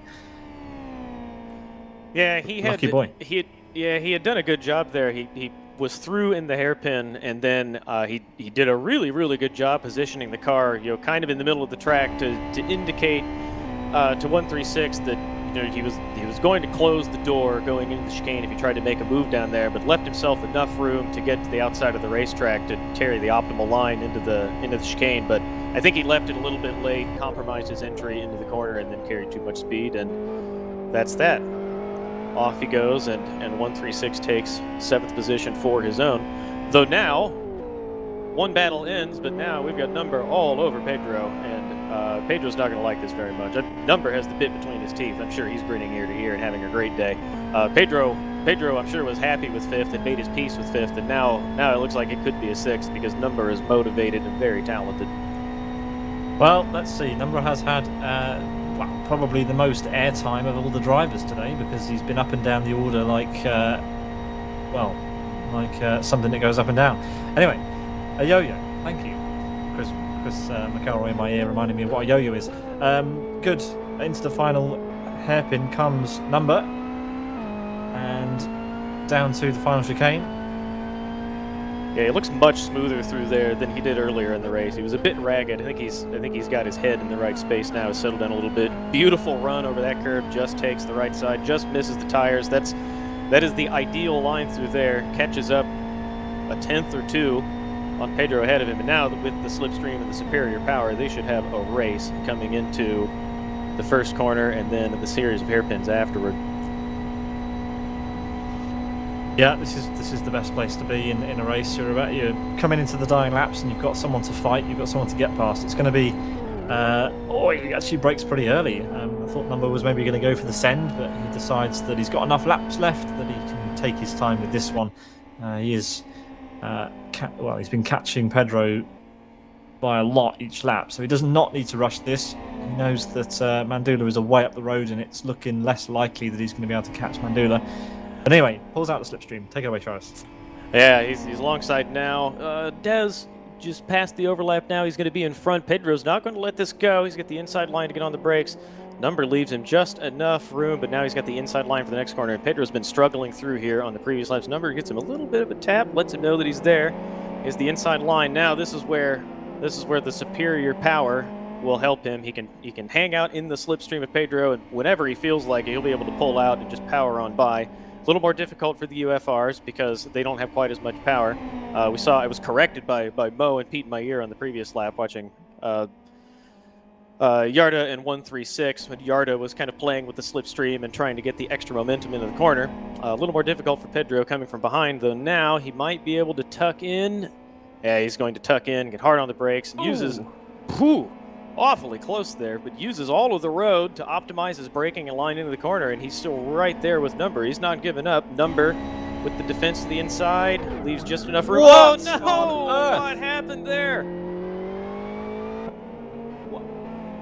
I'm at a loss for words, Travis. I am too. Number was coming back to the right side of the racetrack with plenty of room, and I don't know if maybe Pedro just missed his braking point, looking at Number coming back across the track in front of him, or what? We'll have to watch that back and see what happened, or ask them about it after the race. That's a shame. Pedro gets away with it. Number back where he was, now behind 136, has that to do again. Yeah, I've just seen 3 stewards jump into the stewarding room in our TeamSpeak service, so the stewards have seen it. They're looking at it for sure. Rick Krashitska, Gemini, and Rabbit. We have a safety car. Oh. It's a car upside down. Who's that? Yeah, who is it? We were watching that battle and completely missed the car upside down. It's the Texas. Camera switched to. Yeah, what happened to Texas? We'll have to ask around and find out what happened there. A bit of a break for Number after getting punted up the rear coming into the chicane. I can't imagine that was intentional by Pedro. It looked like a mistake where he just missed his braking point. Number was clear, and then I think Pedro just missed it, which is easy to do when you've got a car taking an unorthodox line ahead of you, and you're looking for your braking point and making sure you don't want to hit the car ahead. You're trying to optimize your line through the corner. It's really easy to make a mistake like that. That's a shame. It looked so strange. It looked almost like Number was just, I don't know, braked early or something, but it can't have been because it looked like he was going to overshoot. We have a safety car situation thanks to that flipped car at the final chicane, which means Leo is having to give up over a 15-second lead. 15 seconds he's built up over the rest of the field, and now that's going to come back to 0 because we are going to have, for the final round of Master Race Cars GTR Monday series, if you haven't been a part of this series, it's a bit of a shame you've turned up for the final round because we won't be seeing this season until there may be a second season this year. We'll have to wait and see. But anyway, he's had a pretty plain sailing race, and it's all gone back to nothing again. This is the second safety car we've had, and Leo is going to have to hope that in the 5-lap or so grandstand finish we're going to have here, that he can use the speed he's had all day.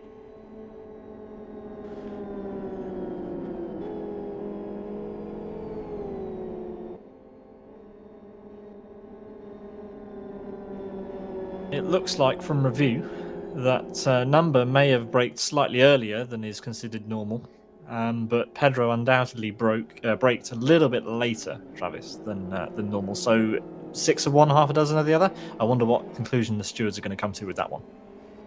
Yeah, just a shame. I think there's. I don't think there was any malice in it. It wasn't obvious myself when we were watching it, but it makes perfect sense that Number may have braked a little bit early because his line was a little bit different into the corner.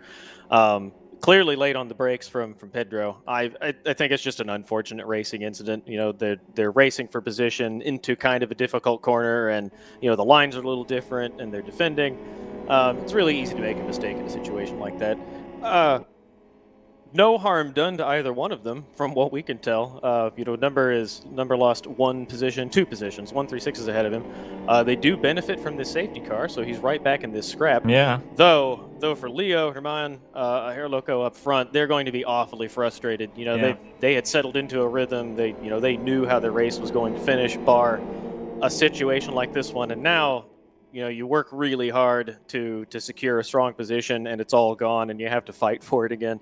These guys will be a little bit frustrated. I tell you who will be more frustrated. I think it will be Number. If he could have got the move done on Pedro, he would have been in prime position to get a few positions at the end of this race.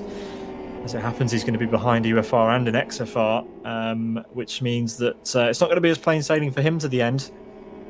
He would have liked to have been ahead. But this is going to be a fantastic little scrap to the end of this race. Yaroloco apparently was slowly catching up to Hernan, so Hernan maybe struggling on his tyres. We know that some of the drivers out there are on ice cold tyres now. Of course, they haven't pitted. They've kept the same pair of tyres on as we see. Who's that going off on the grass in the background? That was Pedro on the grass. I think it looked like he was trying to warm his tyres and got a little squirrely. He's warming awfully aggressively. I don't know if it's worth it at this point in the race. You've got to find as much heat in the tires as you can to be competitive in a last lap sprint like this, but it's not. I don't know if it's worth it, risking pitching the car into the wall when you've only got 5 laps remaining and you're going to race. I mean, it's you're also on the broadcast, and it's shown to the millions of viewers that we have. So you don't want that, do you? I think you're being modest, Pete. I think you mean the billions of viewers watching these tiny little pretend cars go around. Well, I didn't want to be. This is such a great shot.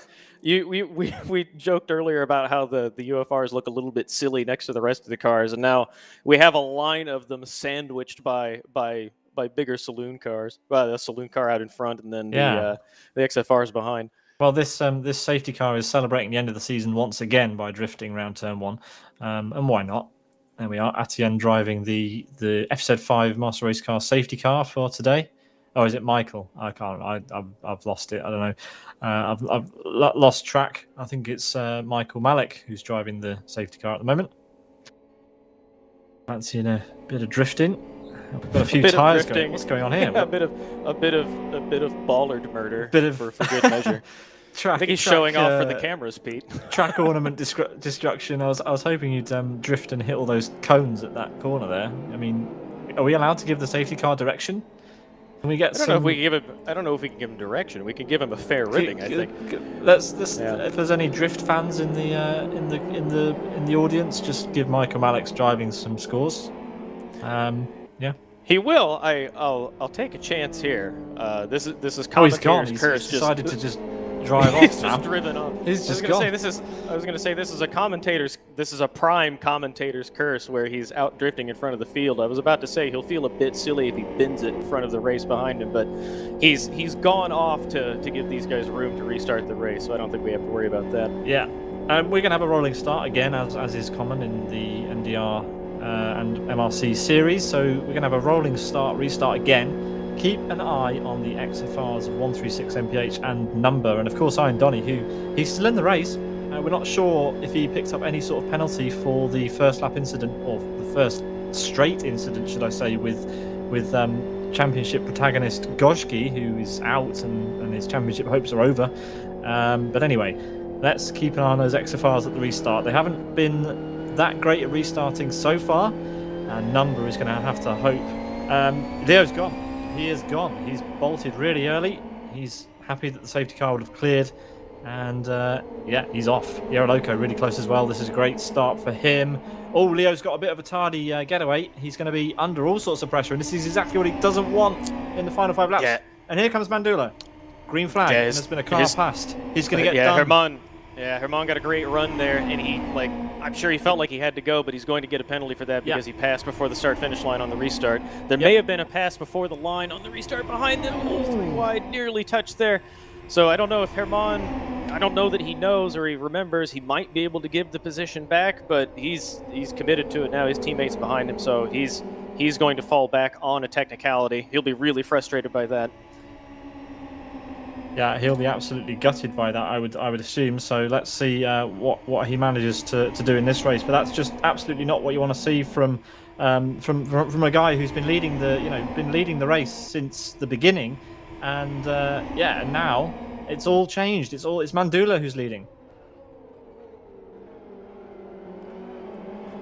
Mandula will be thrilled that they just checked up coming out of the final corner, and he was in the catbird seat to carry the momentum and take the position from the 3 cars ahead of him while they were scrapping.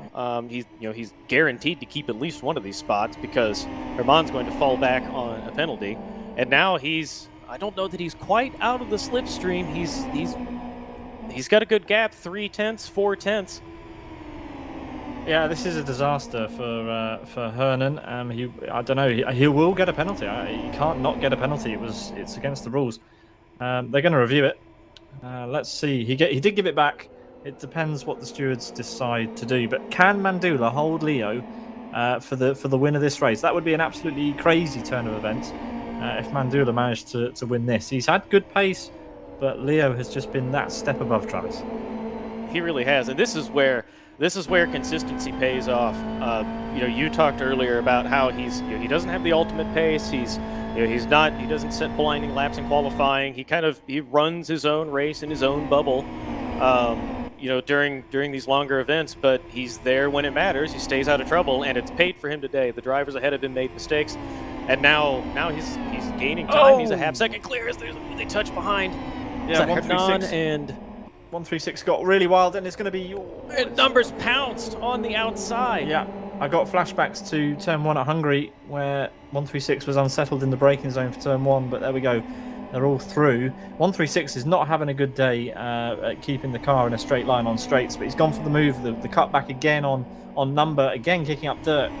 Not satisfied with track limits, is he? He wants more big cut tarmac. by Number. Yeah, big cut by Number across the bumper, 136. He had to get by the car of Hernan ahead of him. He's going to be late on the brakes and try to do this on the outside. That'll set him up for the inside of the next corner. We know he's really good into there. He's gotten a couple positions through this corner. He's well clear into the braking zone, has the position off in pursuit of the cars ahead.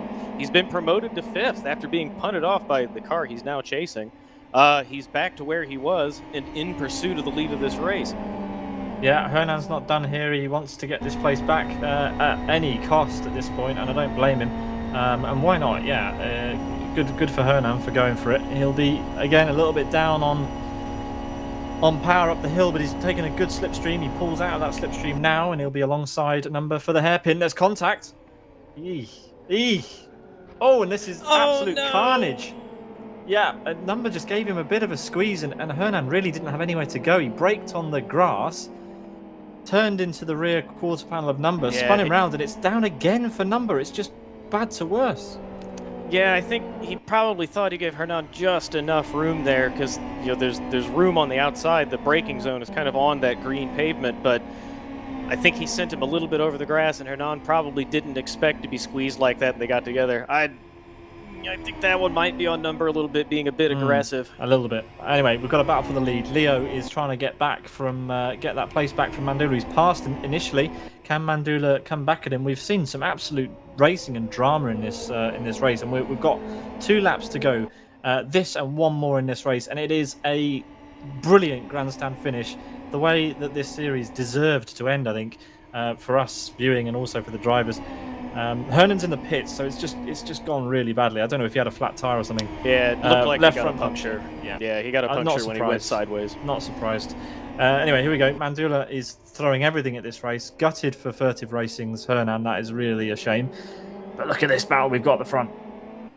Oh, Mandula gives him a bit of a touch, just bumps him out wide. I think that's a little bit hard, but it's pretty fair. Oh, he's going to send it over the curves here onto 2 wheels, side by side, coming out of the hairpin. Can't quite carry the speed, but he'll be right there in the slipstream. A mighty move from Mandula. Now in pursuit of Leo. They've got one. This is the penultimate lap, and they'll have one more after this for Mandula to try to take that position back. A spirited drive from him after kind of settling for 4th place, running on his own. Now he's come alive. Yeah, who said you need a lot of cars to have an exciting race? These guys are proving that you don't, so this is absolutely brilliant. Leo is back where where I say he belongs. He's been absolutely dominant today, but can he keep it in the lead of this race for one more lap? He has just the final chicane to go, twice more in this race. Here he comes. Let's see, can he get it through smoothly? He didn't have a great restart here. Mandula's got a good exit, but is it enough for Leo? We've got a spinner. That's Pedro. That's a disaster. Pedro spun on the penultimate lap. That's promoted 136 to the 4th place. Donny's going to go through. Number's spinning. What is going on with Number? He's had a disaster of a day. Yeah, he's got a puncture. And not only does he have a puncture, but he ended up carrying the car past the start-finish line, so he's going to have to limp this around to finish it. He looked like, hearing in my ear, looked like he had a puncture. Does not have a puncture, but even so, he has tumbled back to 9th position. Not far ahead of Hernan now. Yeah, he'll be really disappointed with that. Yaroslav Donelik's also managed to get past Pedro, so it was looking like a solid 4th place finish for Pedro, but it's just gone wrong on that penultimate lap, crumbling under the pressure, unfortunately. Yarda's going to have his mirrors full of the purple MRC driver for the last part of this race. Yarda's had a fantastic race with battles, so clean with 136 throughout the whole race. And yeah, let's keep an eye on this battle to the end, Travis. This is looking pretty fun. Yeah, I'm not sure Pedro expected to get past there. He's gonna bang doors there coming into this next corner. Looked like he wasn't quite ready for the send. Yeah, he outbraked himself a little bit. Yarda did the crossover. It looked like he was looking to the outside, had a little bit of room out there, and then looked to the inside. And I don't know that Pedro was ready for it. Back on Leo now, coming into this final hairpin before the last sequence of corners. 6/10 on Mandula now. Pete, take us home. Yeah, what a drive from Leo. What a drive from Furtive Racing all season long. We do have a side-by-side battle with Yarda. We'll pick back up the lead as he comes across the line. Oh, wow! Pedro's gone over. That's it. It's game over for Pedro on the last corner of the race. Unbelievable. Anyway, through the final chicane we go. It's Leo for Furtive Racing who is going to take his team to victory in Master Race Cars GTR Monday 2021 season. Congratulations to Leo and the Furtive Racing team. What a drive from him. Unfortunately not the win in the championship that he would have been after in the drivers, but it doesn't matter. It's a great result for Furtive Racing. I think that's got to be they've set down a benchmark now. Furtive Racing are here, guys, and if your team's been watching GTR Monday, then watch out, because when we start to see the big endurance races coming up at the end of the year by NDR, then we're going to see Furtive Racing there for sure if there are any GTRs involved. So watch out, folks. Furtive Racing are here to stay. Congrats to Leo and Hernan on an absolutely brilliant effort all season. A mighty race. That was awfully fun to watch. I was going to make a smart remark to Mo about switching cameras to that side-by-side battle when the leader was about to come through, and then we got the stinger on the race. It looked like Pedro didn't hit the curb especially hard. I wonder if he got an LFS curb or something like that, because the car pitched over awfully quickly. So we got an exciting moment there. in the last battle happening on track, and then we got to see Leo cross the line. Well done to him. An excellent race, especially under the pressure like that. You work hard to gain all of that time and secure your lead, and then a safety car comes out, and he had to fight to take that position back, and then won the race. So well done to him, well earned. Yeah, you got to feel sorry for Pedro, though. I mean, he was having a fantastic battle with Yada, and he just somehow managed to roll it in spectacular fashion at the final hairpin. I mean, I don't know if you watched it, Travis, but he hooked the curb a little bit, but the car just flew over on him. He absolutely into the wall. Yeah, it did look a bit unusual. There are a few curbs in the game where if you hit them just right, they'll pitch any car over. But that was abrupt and a bit surprising. It was. Anyway, Leo has come around to take the podium picture at racing speed. I think that was the fastest closing lap I have yet seen calling these races. Oh, he wanted to carry on. He was happy to just keep going and going in this race, and I don't blame him. What an absolutely brilliant race for Furtive race. It did look a little bit like it might be in jeopardy at the end, though, Travis, because, well, I mean, that restart was crazy. Anything could have happened. I was. Crazy restart. Hell of a drive from Mandula. I'm so impressed. He was there in the right spot. Heads up driving, really smart driving to watch the scrap ahead of him, and then pounce on Hernan's mistake. Passing before the start finish line, knowing that he was going to take a penalty, and then putting his car in the right position in the middle of that scrap to drive away. And if the race had been one lap shorter, he'd have come home with a surprise win. So great drive by him, very impressive. That was a lot of fun to watch him, capitalize, doing a thinking man's race. In 1 hour, 22 minutes, 40 seconds, 0.51, it's Furtive Racing's Leo who wins from Mandula, which is surprising to say. He wasn't really near the front for most of the race, not right at the cusp anyway, but he somehow managed to get in the lead at the restart and drove a brilliant race to finish P2 by only 1.03 seconds. Loco, again, very consistent, much improved throughout the season for Loco, for Argentina Turismo, making it 2 South Americans on the podium. Excellent work for him. Then it's 136 MPH in 4th, a great drive for him in the end. He had plenty of fantastic battles throughout the race. Donny somehow squeaks in P5 after having a bit of a coming together with Gojki right down at the back of the grid at the start of the race, P19 or thereabouts for Donny at the start. Jaroslav Donelik finishes P6. Again, he has a story to tell. I'm sure there's going to be lots of drivers who enjoyed that one, Travis. Jari Gatilla, he had a quiet race in the end. Didn't see much of him towards the end other than the incidents at the final chicane, which he needs to work on. Number, well, we could talk about him all night. He's been a yo-yo today. Not the result he would have wanted at all. Hernan, very unlucky at the end, it has to be said, Travis. P9 after securing, basically holding P2 for the entire race. Pedro, again, unlucky at the final corner, battling with Yada, rolled the car and is classified 1 lap down in P10. Then we had Ivanov, Texas, Rika 59, Faku Spin, Pabluski, Haki Roku, Igor Desnache, Bun Snarcy, Team America's Menaces rounding out the top 20. Let's go and have a look at the second page of results. Wow, what a race. I mean, this has been absolutely brilliant. Adrojos in P21 and Gojki there, classified 38 laps down, unfortunately. And I think I can bring you the provisional top 10 Drivers' Championship results. It will be Yes Motorsports Vitautas Lakunas or Vitautas Lagutskas, who will win the Drivers' Championship ahead of Gojki for Conquest Racing. Furtive Racing's Leo, who won here today, will finish P3 in the championship. And you can find out the full list of the championship order on the MRC GTR Monday threads on the Live for Speed forum after the event. It will be no change in the team's championship. Furtive Racing will take that trophy quite comfortably. And here you can see the drivers lined up on the podium. You've got Furtive Racing's Leo in the middle, Mandula to his left, and Loco just hiding behind. What a race, Travis. Yeah, very exciting race. A lot of fun to watch. A lot of action on every single lap during the event. Drivers coming and going, drivers up and down the order. A clinic by Leo out front, and likewise by Mandula. If I had to choose a driver of the day, if we did the Formula One thing, I would say either Leo or Mandula. Mandula, sticking around and then capitalizing. But well done to Leo. Great drive, to secure his lead and then reclaim it after that late safety car period. Well deserved by him. Great We race. should definitely implement a driver of the day feature on our broadcast. That's something that's going on my to-do list. Thank you, Travis. Right, we have driver interviews, and we have one from Yaroslav Donnelly. Yaroslav, what a race, mate! Honestly, that was intense to watch. And I don't know, what were your thoughts going around the final corner when you saw that car flying off into the barrier? Good evening, gentlemen. Well, this was a hilarious race. pretty eventful. Way more than I thought it would be, because races at Aston National are most of the time pretty much boring, but this was total opposite.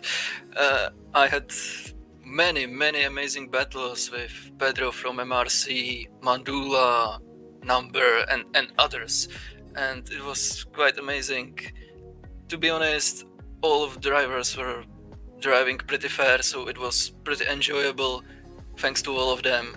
And yeah, as you mentioned, the last, second to last corner, the car flying to the barrier. Oh, well, it was sad, but this is racing.